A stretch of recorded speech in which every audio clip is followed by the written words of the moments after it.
you just say what I thought you said? Subaru, you're shaking. Don't give me that crap!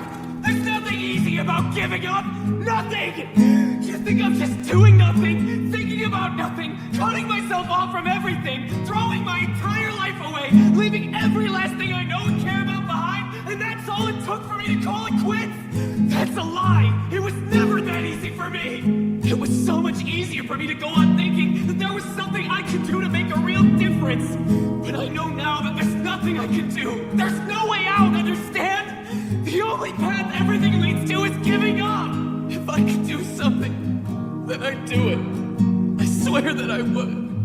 You don't know what you're talking about. I have given up. Carrying it all was impossible from the very start. My hands are so small that it all slipped through my fingers, leaving nothing behind. No, that's not true. That's not true at all.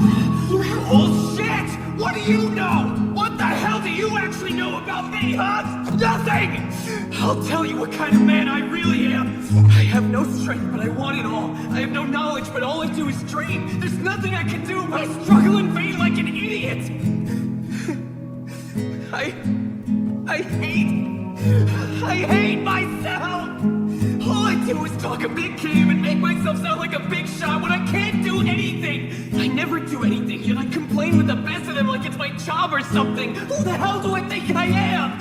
I'm a fraud! It's amazing that I can live like this and not feel ashamed! You know I'm right! I'm an empty shell! There's nothing inside me at all! I know there isn't. Guess that's obvious. Anybody could see that. Before I came to this place, before I got into the situation that led me to all of you, do you have any idea what I did with my life? I did nothing, that's what. I've never done a single thing worth mentioning. I had all that time and freedom, but I just squandered it away on nothing. I could have done anything with my life, but I never did a damn thing. And what you're looking at now is the result. This cowardly, weak, worthless crybaby. All of my powerlessness, all of my incompetence, is the product of my rotten and pathetic character. Wanting to accomplish something important when I've never done anything to earn it goes way beyond the limitations of arrogance. The cost of my lifetime of laziness and all the wasteful habits I forged along the way just ends up killing both you and me. That's right. I changed my character. Even when I thought I could go and live in here, nothing changed how I really am. The old man back in the manor saw that part of me perfectly, didn't he? I wasn't trying to get stronger, or trying to make things better. It was a lie. I was just striking an obvious pose to justify myself, to say that I was trying my best, that it wasn't like I wasn't doing anything, to be able to appear to be doing everything I could. I wanted to say I couldn't help it, to be told that it couldn't be helped. I was only pretending to push my body to the limit so that all of those excuses would be possible. Even when I had you help me study, I was just posing to cover up how embarrassed I felt to be such an incompetent idiot. Deep down inside, at the core of my heart, I'm just a small, cowardly, filthy piece of trash who's always worried about how they'll see me, how they'll accept or judge me, and nothing about me has changed. I fight for myself alone. There's no other reason to fight. If your main desire is to never hurt anyone, then by all means do as you wish. It's up to you. But be careful. Be certain it's your wish, not anyone else's. Know that if you fight of your own free will, any resulting sins and punishments will be of your own making. Bearing it comes with that decision. However, if that desire was borrowed from another person, then the ideals you claim are nothing more than fantasy. There must be a reason for fighting, but that reason must never be an ideal. If you fight for ideals, then you'll only ever be able to save ideals. That's all. You won't be able to help anyone. A desire to save something or someone stands out as a reason to fight. Or at least it does for you. Right, Emiya?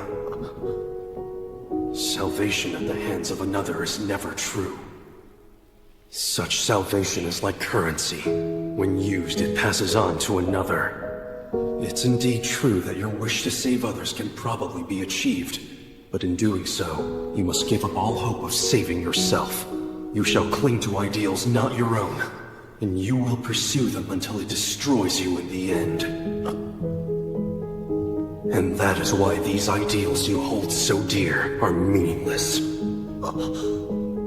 Nothing ever comes of helping others, because in the end, you can save neither others nor yourself. That life is an illusion.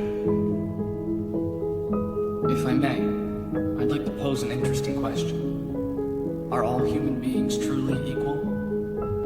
These days, everywhere you go, there's talk about the fight for equality. As a wise man once said, heaven does not create one person above or below another. People like to throw his words around. That's not the whole quote. He goes on to say that while we are all equal at birth, pretty soon things begin to change. Academic effort is what sets some people apart to rise above the others. At any rate, humans change over time based on their actions. Truth be told, at the end of the day, equality is just a fantasy. And most of us go through life denying the fact that we live in a meritocracy. I hate nice girls. If they so much as say hello, it stays on my mind. If they return my text, my heart races.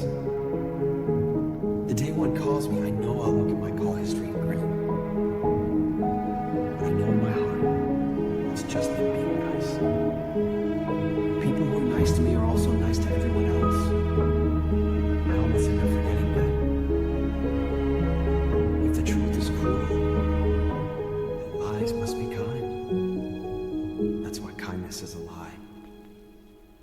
I gave up on always expecting it, always mistaking it. Even hoping for it. Someone who's been alone for so long doesn't fall for the same trick twice. I'm a veteran. I'm the best there is when it comes to losing. And that's why I'll always hate nice girls. There are things that you have to tell us or we won't get it. But then, there are things that we won't get even if you do say it. Expecting people to understand without words is delusional. But I don't only want words. There was certainly something that I wanted all along. Not understanding each other, becoming good friends, being together, sharing together, or anything else like that. I don't need to be understood. I want to understand. To understand, to know. I want to know and have peace. I want to be at ease. Because the things that I don't know are freaking scary. Wanting to understand completely is a terribly self-righteous, tyrannical, arrogant desire. It's really disgraceful and nauseating. Holding that desire is so disgusting I can't stand it. But if we can both share that desire, if we can burden each other with that ugly self-satisfaction, and if we can allow that relationship to exist, I know that that relationship is completely impossible. I know that that type of thing is not within my reach. And yet,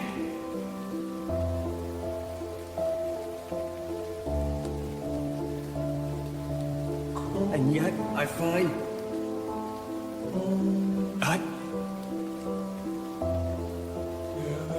I really want something genuine. You asked me why I'm doing all this. But even if I told you why, I doubt very strongly that the knowledge would change anything at all. But let's say that I take the time to explain it to you. What do you think would happen then? I have nothing to say to you. My goal is to fulfill the dream even Jiraiya Sensei was unable to achieve. As I said earlier, what I want is to create peace and bring about justice. Create peace? Justice? Are you kidding? Give me a break! You killed my master! And my sensei! Hurt my friends! Destroyed my village!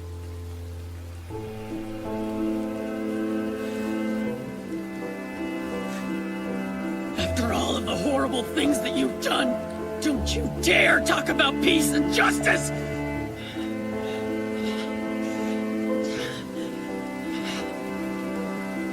Then tell me, what is your goal? First I'm gonna kill you! And then I'm gonna bring peace to the ninja world! Oh, I see. That is noble of you. That would be justice.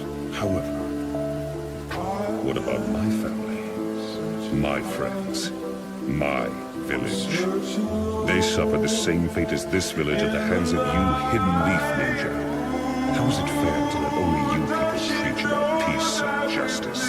What the hell are you talking about?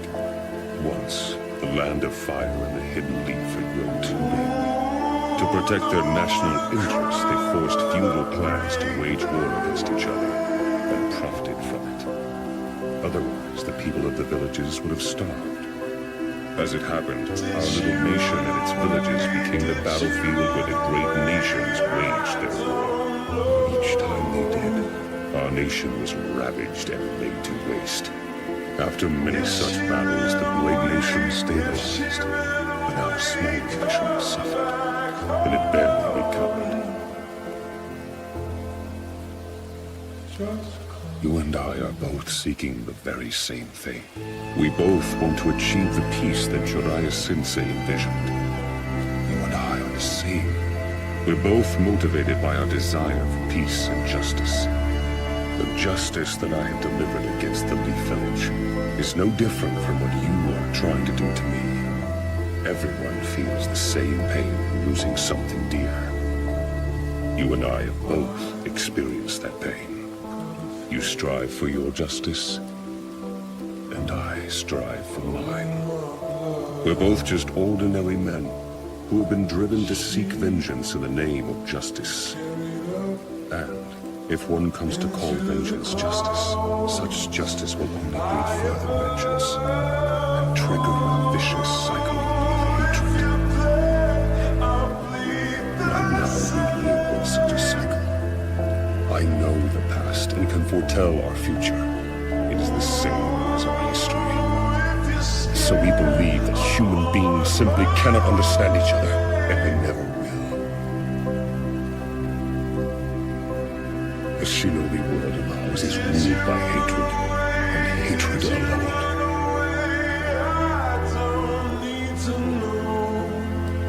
However, even I'm able to see that there's entirely too much hate in this shinobi world of ours. There's too much hate?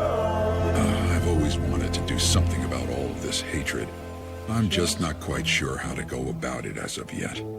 But I truly believe that eventually the day will come when all people will understand one another and live in harmony.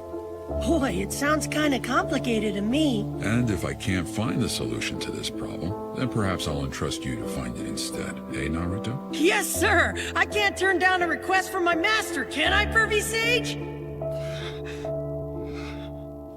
So, Naruto, how would you confront this hatred in order to create peace? If I may be permitted to give my opinion once more, General Zetor and Rudersdorf are logical pragmatists, highly skilled in political and military matters, no doubt about that. They make for great soldiers. In fact, the same could be said for you as well. Our strategic HQ is truly a bastion of logic, a fortress of knowledge. You could even call it a think tank. It's because of this that you've all come to believe the war is at its end, because it's the only rational conclusion given the circumstances. But, you see, that sort of thinking ignores one critical component of war. And that would be what? Indulge me. Our chief strategists are far too rational. In a way, it makes them blind to the real world. And thus, they've completely overlooked something crucial. Rationalism and pragmatism are not the only things that drive human actions. At our cores, we are all still foolish creatures.